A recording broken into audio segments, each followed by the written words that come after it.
پس از ماه‌ها تنش میان ایران و آمریکا، اسرائیل، تهران و واشنگتن از توافق اولیه و پایان آتش خبر دادند. توافق که جهان را خرسند اما اسرائیل را به شدت خشمگین ساخته است. اسرائیل خود را شامل این توافق نمی‌داند و باز هم بخش‌هایی از لبنان را بمباران کرد. رئیس جمهور آمریکا از همکاری چین و روسیه ستایش و از رویکرد اسرائیل به خاطر حمله‌هایش به لبنان و برهم زدن روند مذاکرات به شدت انتقاد کرد. سازمان ملل و برخی کشورهای جهان از توافق ایران و آمریکا استقبال کردند و تحریم‌های ضد ایران از سوی اروپاییان در آستانه لغو شدنند. سلام، به تحلیل یک با من اسماعیل سادات خوش آمدید. مهمان من دکتر سید بلال احمد فاطمی، آگاه روابط بین الملل است. آقای فاطمی، به تحلیل یک خوش آمدین. بالاخره شاهد توافق اولیه هستیم و توافق شد. بندهای توافق نامه چی است و شما این توافق نامه را چگونه می‌بینید؟ بسم الله الرحمن الرحیم. سلام و احترام بر شما و بیننده های سرویس خبری شما. بسیار سوال جالب و مقبول کردین، چرا که تابال از من این سوال در برنامه زیاد من میکنم از صبح تا تابال 5 همین سوال کس نکرد که می توافق نامه چی داره.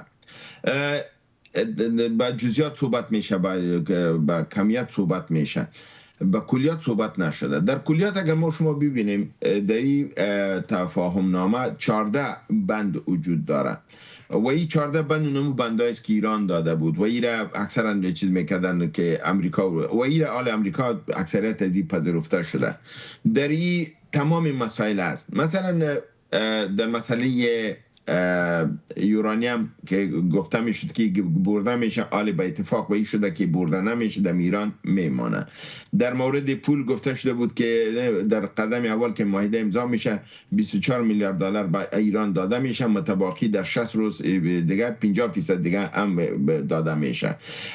در این حال یک چیز جدیدی که دی قبلا نبوده و تقاضای ایران هم نبوده اما این را دی اضافه کردن و ایست که 300 میلیارد دلار برای ساختار جدید یعنی احیای دوباره ایران مد نظر گرفته شده و این را گفته شده که کشورهای منطقه را کمک خواهد کردن. یعنی امریکا گفته که کشورهای منطقه با ایران کمک خواهد کردن تا ایران دوباره با پای خود ایستاده شود. 300 میلیارد بر علاوه از اون پولی که ایران در امریکا داره، یعنی چیزی کم 200 میلیارد دلار ایران در امریکا داره که از جمله 24 میلیارد قدم اول میگیره.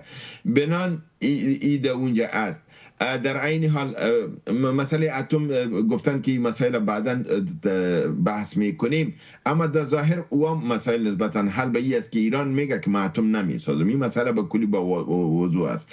در مورد غنای یورانیم، تولید غنای یورانیم این موضوع لاینحل است. اینا گفتن که بعد از 60 روز با سرازی میشینن صحبت میکنن تا ایران امی غنای یورانیم چی وقت دوباره میتونه آغاز کنه. مثلا 10 سال وقفه میتن، 15 سال وقفه میتن، 5 سال وقفه میتن.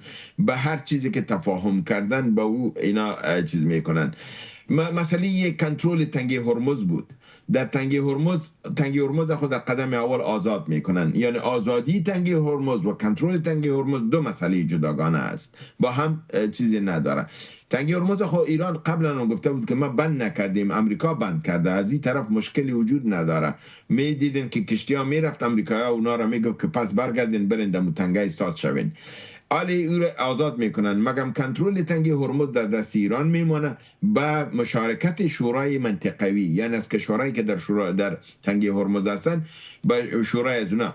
معلوم دار است که چون تنگه خودش دروازه ایران و عمان است، این کشورها کنترل بیشتر در دست خواهند داشت. اما از داخل برای نوعیت ترانزکشن ها، نوعیت انتقال از اینا حتما یک شورا را جور میکنن، چرا که ایران برای از یک اداره جور کرده. اونو اداره که منیجمنت تنگه هرمز نام داره. در اون ممکن امارات هم بیای، قطر هم بیای، کویت هم بیای، عراق هم بیای، چرا کشورهایی است که متاثر میشن از این و اینا در اینجا شامل شوند. بنا در اینجا همچنان ایران امتیاز گرفته. دیگه امتیاز را که ایران گرفت است که قبل از جنگ پترول ایران فروش کرده نمیتونست در مارکت، بعد از این پترول خود با مارکت عرضه کرده میتونه. یعنی چیز قیودات اثرش برداشته میشه. پول منجمد شده خود اگر خواسته نمیتونست، پول منجمد شدهش برش داده میشه. یورانیم غنی شده را گفته بود از پیش میبریم، او را از پیش برده نمیشه. در این حال گفتن که این تفاهم نامه را در 30 روز اول بعض مسائلش اقدام میکنن و متباقی مسائلی که مربوط به اتم و است او را در 60 روز آخر مد نظر میگیرن. اگر به توافق نزدیک شده بودن و کاملا چیز بود او را تمدید هم کرده میتونن. در مسئله از حماس و لبنان و اینا شامل امنیت صلح گرفته شده، بیرون از این گرفته نشده، یعنی هم تقاضای ایران بود که باید شامل از این باشه. کنترل اسرائیل گفتن که باید اسرائیل جلوش گرفته شود که حمله نکنه، در اون صورت آشوبگری در منطقه بیشتر میشه و این مسئولیت به گردن امریکاست که اسرائیل با چین و میتونه کنترل کنه. بنان اگر تمام جوانب شما میبینین برد ایران بیشتر است، یعنی این جنگ درست است که ایران قیمت بسیار بزرگ پرداخت کرد، اما در آخر فایدهش هم میورداره. فایدهش است که چیزی را که قبلا نداشت، تحریمات بود، پولش منجمد بود، روابط بین‌المللیش نبود و قوتشون به دنیا چیز بود. مثلا در این معاهده در مورد میزایل ایران هیچ بحثی وجود نداره، چیزی را که اسرائیل میخواست. در مورد از این که حوثی ها و فرزن حماس و لبنان پراکسی ایران هستند، در این مورد در تفاهم نامه موضوعی وجود نداره، چیزی را که اسرائیل میخواست.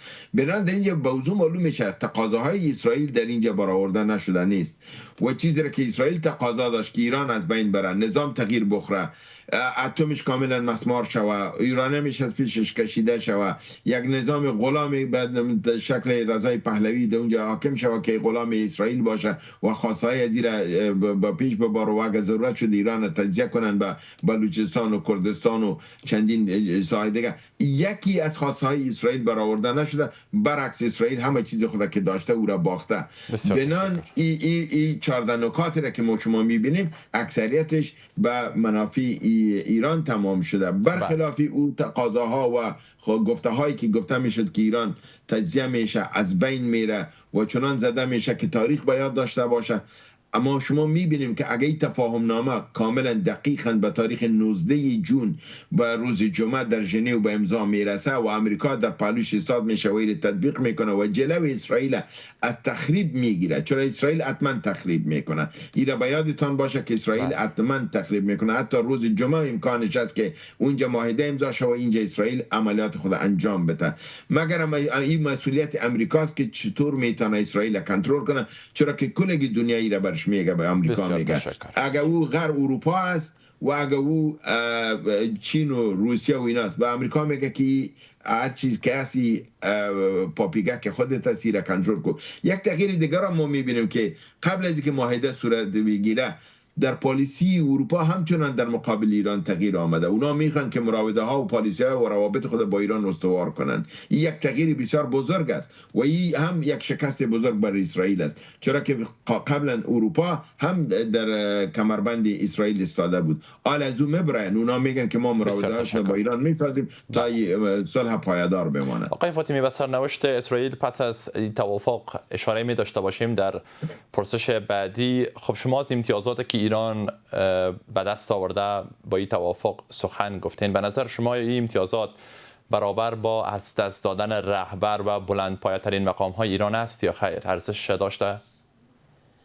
اگر بگم که بله، ملت ها، رهبری ها، قیادت ها برای بلندی ملت ها و سرفرازی ملت ها و برای کامیابی در جنگ قربانی میتن. وقتی که شما قربانی بتین و جنگ ببرین، فرزند ما شما در صدر اسلام هم داشتیم که غزا میشد، در غزه در غزوات سالارای بزرگ به شهادت میرسیدن، اما وقتی که غزا را میبردن در او غزوات اونا او را کامیابی بزرگ چیز میکردن، چرا که او قربانی خونش هدر نرفته. ایران همچنان اگر رهبر از دست داده، سالارهای جنگ از دست داده، بزرگان در نهایت کامیاب برآمده، کشور از دست ندادن، از تجزیه نجاتش دادن، اسلحه خود از دست ندادن، غلام کسی بر ملت حاکم نشد و امتیازات را که لازم داشتن به دست آوردن. بنان میارزه که اگر فرزند رهبر هم از دست داده بودن و نظام هم از دست میدادن و کشور هم از دست میدادن، باز ناکامی در ناکامی بود. اما حال اگر خون ریخته شده، خون بهای خود آورده گلگون کفنایی که او خون دادن گلگون ساختن کشور خود به این معنا که سرفرازی آوردن بر کشور خود که در مقابل دو قدرتی که یکی قدرت منطقوی و دیگر قدرت جهانی بود در مقابل از اونها استادگی کرد و این کامیابی بزرگ دیگری به ایران است که روند سیاسی جهان تغییر داد، پالیسی های جهان تغییر داد، امریکا را از مقام اول به مقام دوم و سوم پایین آورد، از لحاظ اقتصادی تضعیفش کرد، از لحاظ زراعتخانه ها تضعیفش کرد، موقفش شکستان، چیزی را که میخواست او را به دست نآورد اما چیزی را که نمیخواست که بته او را مجبور شد که به ایران داد. بنان در اینجا آیا این نمیارزه که ما بگیم که رهبری که به این قیمت خون خود داد بر حق داد و برجا داد و تاریخ و ملتش به او افتخار خواهند کرد. برای ملت ایران این افتخار بزرگ است و به همین رقم رهبرایشان به نام بزرگ یادآوری خواهد شدن که اونا قربانی دادن و ملت خود نجات دادن. یعنی وقتی که شما در مقابل خون نجات بتین و خونتان هدر نرفته. بله، خب به نظر شما چی اختلاف روی کرده این توافق نامه را با شکست روبرو خواهد ساخت آقای فاطمی؟ او عمل اسرائیل است. اسرائیل کوشش داره این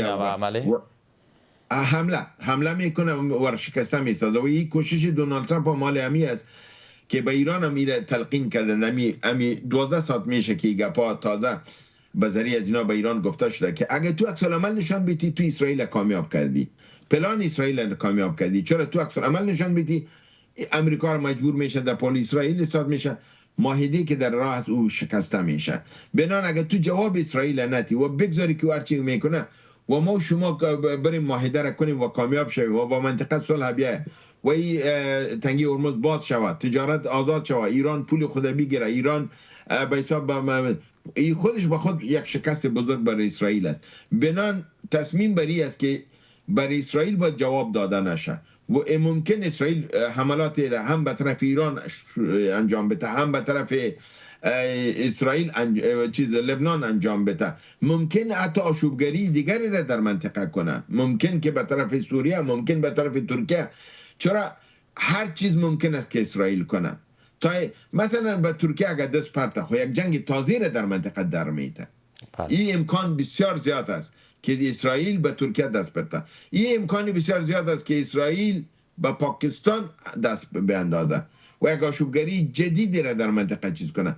بنان اینا کوشش میکنن که اولی از این مرحله بگذرن، این معاهده امضا شوه، این تطبیق شوه و به اسرائیل اعتنایی نشه و به ایران امیر گفته میرن که ایران هم همچنان باید سپاه پاسداران خود در کنترل نگاه کنن. چرا ممکن سپاه پاسداران عکس العمل نشان بده؟ چرا که اونا گفتن که لبنان خط سرخ است و اگه حمله شوه ما حمله میکنیم. این در دست رهبر روحانی از اون است که چطور سپاه پاسداران را قناعت میته او را کنترل نگاه میکنه تا عکس العمل نشان نده تا جهان. چرا که در این طرف تمام دنیا است. کلگی عربا زنگ زده به ایران، گفته پاکستان بر زنگ زده، خود دونالد ترامپ در توییت خود نوشته کرده که فرضاً اسرائیل آشوبگری کرده، کار درست نکرده، غلط کرده، لبنان جزء آتش بس است و بنان اسرائیل باید این کار نکنه و حملات انجام نده. بنان دونالد ترامپ هم در این صف است که وقتی که ایوام در این صف هستن و کل دنیا است، ایران مجبور است که به دنیا گوش بده که دو چین هم است، روسیه هم است، کلگی میگه که عکس العمل نشان نده، بگذار که این مراوده کامیاب شوه و او کسایی که فرضاً به اشاره موساد و اینا مثلا تبلیغات میکردن که ایران زده میشه و چنان زده میشه که آسمان ها گیران کنه، او انشالله شرمنده تعبیر نمیشه و ایران از این برنامه کامیاب بیرون بدر. و در آخر آقای فاطمی اشاره به سرنوشت اسرائیل داشته باشیم. پس از توافق ایران آمریکا سرنوشت اسرائیل چی خواهد شد؟ به نظرتان اگر به حمله هایش به لبنان ادامه بده از سوی ترامپ رانده میشه؟ خب این را گفته نمیتونیم که رانده میشه تا زمانی که قانون اساسی امریکا تغییر نکنه. خب اگر حمله کنه بالای لبنان، طبعا گروه مقاومت پشتیبانش جمهوری اسلامی است و ایران باز هم اسرائیل آماج قرار خواهد داد و در این سو امریکا از اسرائیل پشتیبانی خواهد کرد. پس باز هم این توافق و شکست روبرو میشه. خب امی تقاضایشان است. گفتم میتون که امریکا نمیخواد به امی منوالی پیش بره. امریکا میخواد به هر حالت امضا شه و این توافقنامه را حفظ کنن، ولو که در اون ساحات حملات صورت میگیره او را میخوان که جداگانه معامله کنن تا این صدمه نبینه و در اینجا یک مرحله روند شروع شود. من فکر میکنم اگه این روند اینا اجازه بدن یک شکست فاحش برای اسرائیل است. درست است که دستاندازی ها میکنن، چون در اون دستاندازی ها امریکا امرش نباشه و از عقب اسلحه کمک نشه. یعنی میتونه که نباشه. پرسش اساسی اینجا است که میتونه که آمریکا پشت اسرائیل خالی کنه یا خیر؟ بله این امکان داره که مثلا کمک‌های مالی و نظامی خود بازه، چرا که در کانگرسی گپ بحث شده که اگر ما میخوایم که اسرائیل گپ ما را گوش نمیکنه و سرکشی میکنه، ما کمک‌های مالی و نظامی خود اگر مسدود کنیم دیگه در اون صورت باز اسرائیل آنقدر دست باز نمی داشته باشه، نمیتونه هر طرف تاخت و تاز کنه. بسیار تشکر دکتر سید بلال احمد فاطمی، آگاه روابط بین الملل، از حضورتان در تحلیل یک امشب. و به همین ترتیب میرسیم به پایان تحلیل یک امشب ما. وقت بر شما خوش. خدا نگهدار.